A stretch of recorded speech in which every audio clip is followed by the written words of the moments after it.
જો મેં ઉમરેઠની મૂકી દીધી, મારો પ્રશ્ન એ જ હતો. તો કહેવાનો મતલબ એ છે કે ઉમરેઠની પેટા ચૂંટણી જાઓ, કોંગ્રેસને કહું છું ભાજપને હરાવી બતાવો.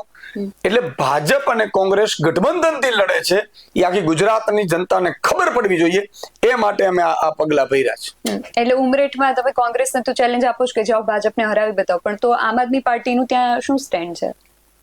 અમે તો કહીએ જ છીએ, હું તો એમ કહું છું અમારી લડાઈ તો ભાજપ વિરોધની જ છે. અમારી લડાઈ ભાજપ વિરોધની છે, પણ કહેવાનો મતલબ એ છે કે આમ આદમી પાર્ટીને આ લોકો એમ કે છે બી ટીમ, તો અમે તમારી જેમ ઉતારી ન દઈએ. વિસાવદરમાં નક્કી થયેલું હતું, આખી ગુજરાત કોંગ્રેસની તમામ નીચેની લીડરશિપ એવું કહેતી હતી, કાર્યકર્તાઓ, હોદ્દેદારો, કે ભાઈ વિસાવદરમાં આપણે ન ઉતારાય.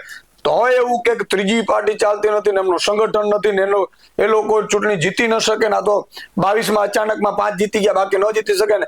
3 ગણી લીડ થી અમે જીત્યા અને એ લોકોની ડિપોઝિટ ડૂલ થઈ ગઈ. અમારા માટે લક્ષ્ય છે ગુજરાતની જનતાને ભાજપના ભડામાંથી છોડાવવું, અને એ લક્ષ્ય ઉપર મેં કામ કરી રહ્યા છીએ. આ ચૂંટણી પછી કોંગ્રેસના નેતાઓ સારા લોકો છે એ આમ આદમીમાં આવી જશે.